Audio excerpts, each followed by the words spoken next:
지난주에 제가 인사를 시켰는데요. 실패했습니다. 제가 김연아식 인사를 준비했거든요. 예, 여러분 TV 다 보셨죠? 김연아 씨가 요즘 TV에 나와서 그렇게 광고하잖아요. 잘생겼다, 잘생겼다 이러고 광고하잖아요. 이게 참 재밌을 것 같다. 그래서 1부 때 시켜봤습니다.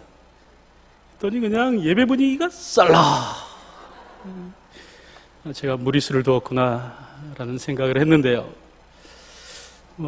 지금 실패한 걸 또 2번 반복할 필요는 없을 것 같고요. 네. 자, 그래도 옆에 분들에게 말로 한번 이야기해 보겠습니다. 잘생기셨습니다.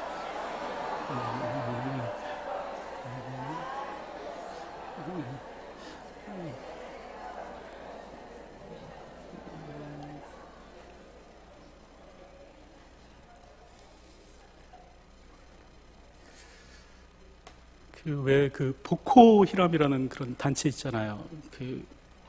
지난번에 이렇게 나이지리아의 여중생들을 이렇게 납치했던 그 이슬람 테러 단체죠. 근데 지난주에 이제 한 기사를 읽다가 이런 기사를 봤습니다. 이 테러 단체가 불과 얼마 전에 또 6살밖에 안 되는 아이를 잡아다가 참수했다는 겁니다. 또 뿐만이 아니에요. 같은 마을에 살던 그 성인 남자를 잡아다가 잔인하게 매질하면서 개종을 강요했다고 합니다. 빨리 이슬람으로 개종하라. 그렇지 않으면 극심한 고통 가운데도 죽게 될 것이다. 이렇게 했대요. 그런데도 불구하고 이 남자는요, 당신들은 나의 몸은 죽일 수 있으나 나의 영혼은 죽일 수 없다. 아주 당당하게 맞서더라는 거예요. 그 심한 매질 가운데서도 신앙을 변절치 않더라는 것입니다. 여러분, 성도란 누구인가? 성도란요, 오늘 우리의 삶에 세상이 주는 핍박이 있어요. 세상이 주는 고난이 있습니다. 말할 수 없는 고난이 있을지라도 그러나 당당하게 자신 있게 우리의 믿음과 신앙을 표현하면서 살아가는 사람, 이게 바로 성도의 삶입니다. 세상은 오늘 우리에게 고난을 줍니다. 핍박을 가해요. 그러나 그럴지라도 비굴하게 세상 앞에 무릎을 꿇거나 나약하게 목숨을 구걸하지 않았던 것이 초대교회부터 지금까지 이어지고 있는 전통입니다. 목에 칼이 들어와도요, 왕과 같은 자신감을 가지고 세상 앞에서 위엄과 기품을 드러내면서 이 땅을 살아가는 사람들이 바로 성도더라. 그게 바로 성도의 삶이더라라는 겁니다. 근데 오늘 본문을 보면 바울이 그와 같은 모습을 지금 보이고 있습니다. 오늘 우리가 읽은 본문을 보면 지금 바울이 어디에 서 있는가? 유대의 분봉왕이었죠. 헤롯 아그리빠와 또 로마의 총독이었던 베스도, 그리고 또 많은 고관들 사이에 지금 바울이 서 있는 겁니다. 왜? 재판을 받으러. 사실 그 당시에 총독이었던 베스도에게는요, 한 가지 골칫거리가 있었는데, 그게 누구냐면 바울이라는 사람이에요. 이 사람이 참 뜨거운 감자예요. 이러지도 못하겠고 저러지도 못하겠어요. 왜냐하면 이 베스도가 볼 때는 이 바울은 분명 죄가 없습니다. 근데 무죄 석방하자니까, 그러니까 죄가 없으니까 무죄 석방해야 되겠죠. 무죄 석방하자니까 무엇이 걸리냐면 유대인 종교 지도자들이 걸리는 거예요. 이 사람들은 바울이 처벌되기를 원하거든요. 특별히 여러분, 예루살렘 어떤 곳입니까? 툭하면 밀란이 발생하고 또 폭동이 발생하고 이런 도시가 바로 예루살렘이거든요. 유대인들 말 되게 안 듣거든요. 그러니까 이 유대 땅을 통치하려면 지금 유대인 종교 지도자들의 도움이 절실하게 필요합니다. 근데 바울을 무죄 석방하면 어떻게 되겠습니까? 그 도움을 못 받는 거예요. 자, 그렇다고 한다 해서 이렇게 바울을 또 처벌하자니까, 이 바울이 로마 시민권자잖아요. 그리고 또 바울에게는 별다른 혐의점이 없습니다. 어떻게 해야 되냐? 그래서 차일피일 재판을 미뤄오고 있었는데, 때마침 이때 이 로마의 총독이었던 베스도에게 이제 구원의 손길이 다가오는 것입니다. 그게 누구냐? 그 유대의 분봉왕이었죠. 그러니까 그 당시 유대 땅은요, 이렇게 여러 지역으로 나눠져서 이렇게 통치가 이루어졌습니다. 북쪽 땅은 또 이제 유대인의 왕, 분봉왕을 세워서 다스리게 하고, 또 예루살렘 지역은 로마에서 총독이 파송해서 다스리게 하고, 뭐 이런 식으로 나눠져서 이렇게 통치되었거든요. 그러니까 북쪽 지역의 이 팔레스타인 북부 지역을 통치하고 있던 이 헤롯 아그리빠하고요, 그의 이 누이 동생이었던 이제 버니게가 이 베스도 총독을 방문한 거예요. 그래서 잘 됐다. 때는 이때다. 결국 이제 이 베스도가 어떤 일을 했는가? 그동안 한 2년 동안 미뤄왔던 이 바울의 재판을 다시 시작합니다. 바울이 재판정에 다시 세우는 거예요. 그래서 오늘 본문과 같이 이제 바울의 재판이 진행되고 있는데, 여러분들 오늘 본문을 보십시오. 이때 바울의 태도가 어떠하더라? 너무나 당당하더라. 분명히 죄수의 신분임에 틀림없는데 바울의 태도와 자세를 보면 왕이 연상될 정도로 너무나 의젓하게, 너무나 당당하게 이 권력자들에게 아첨하지 않고 아부하지 않고 조금도 비굴한 모습을 보이지 않고 재판에 임하더라는 거예요. 그리고 자기 변론을 하더라는 거예요. 특별히 변론 후반부가 오늘 우리가 읽은 본문인데요, 이 변론 후반부에 가면 바울이 심지어는요, 그 당시 왕이었던 이제 헤롯 아그리빠를 전도하려고까지 합니다. 그래서 오늘 본문을 보면 그렇게 기록하고 있죠. 아그리빠 왕이여, 선지자를 믿으시나이까? 믿으시는 줄 아시나이다. 이렇게 얘기해요. 이게 무슨 말이냐면, 선지자를 믿으시나이까라는 말은 무슨 말이냐면, 예수 그리스도는 로마의 죄수가 아니다라는 거예요. 선지자 믿으시죠? 마찬가지로 하나님께서 보내신 사람인 예수 그리스도이십니다. 그분은 십자가에 못 박혀 죽으신 그분은 하나님께서 보내신 하나님의 아들입니다. 이렇게 얘기를 하려고 이제 그렇게 말을 꺼낸 거예요. 선지자들을 믿으시는 줄 믿습니다. 뭐 이러고 얘기를 하는 거예요. 물론 이제 이 눈치 빠른 아그리빠가 그 말을 그냥 또 바울의 의도를 파악하죠. 그래서 오늘 본문을 보면 바울에게 이렇게 얘기합니다. 내가 적은 말로 나를 권하여 그리스도인이 되게 하려 하는도다. 이렇게 얘기를 해요. 근데 사실 이 말은 어떤 말이냐면요, 면박에 가까운 말입니다. 야, 네가 그냥 몇 마디 말 가지고 나를 그리스도인 만들려는 심산이냐? 쳐봐라. 경상도 사투리인가요 이거? 치워버려라. 비아냥거리는 거예요. 그 당시 그리스도인들이라는 말은 이 긍정적 의미가 아니었습니다. 그리스도인 말은 그리스도인을 얕잡아 보는 말이에요. 요즘 말로 하면 형편없는 것들, 그런 종류의 얘기예요. 야, 네가 몇 마디 말을 가지고 나를 이 형편없는 사람들 가운데 하나로 그렇게 만들려고 하느냐? 이러고 이제 비아냥거리는 거예요. 아마 그랬다면 대부분의 사람들이 이 정도에서 아마 입을 다물었을 것입니다.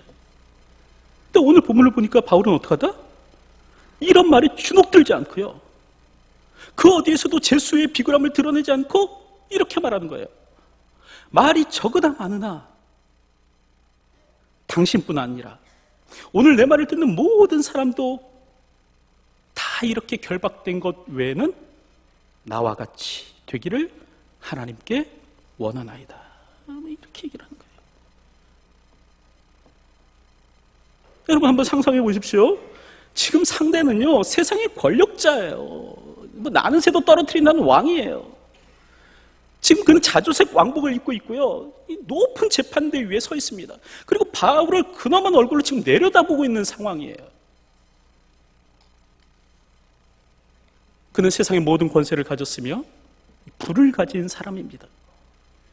또 남부를 거 없는 왕실 교육을 받은 사람이 이 사람이에요.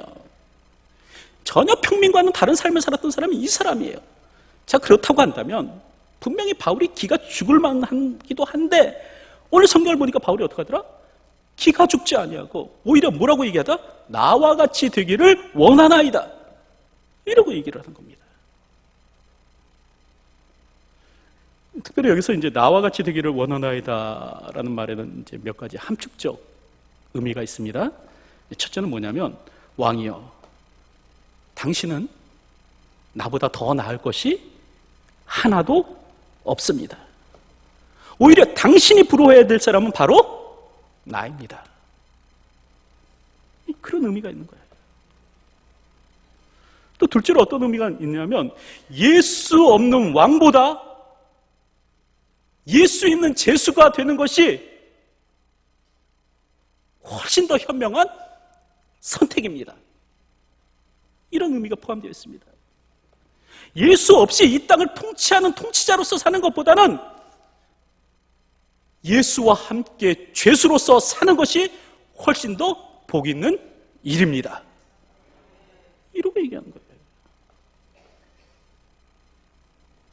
그리고 세 번째 이 말에는요, 그래서 나는 당신이 하나도 부럽지 않습니다 라는 의미가 포함되어 있습니다. 나는 당신이 쓰고 있는 왕관도 부럽지 않고요, 당신이 입고 있는 옷도 전혀 부럽지 않습니다. 당신이 앉아있는 그 자리도 부럽지 않고, 지금 당신이 거느리고 있는 수많은 사람도 나는 부럽지 않습니다. 이렇게 얘기하는 거예요.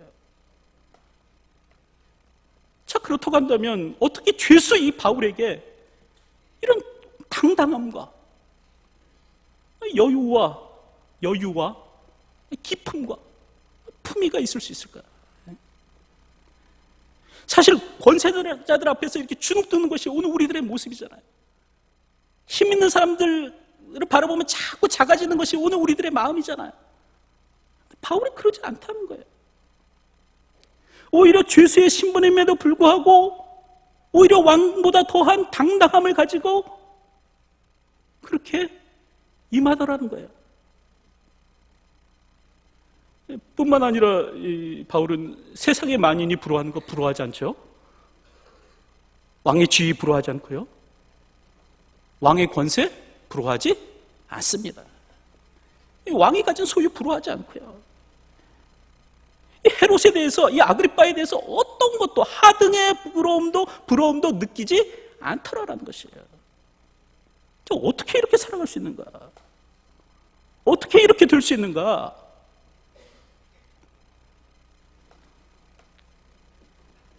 이 시간 저는 저와 여러분이 바로 이런 사람이 되었으면 좋겠습니다.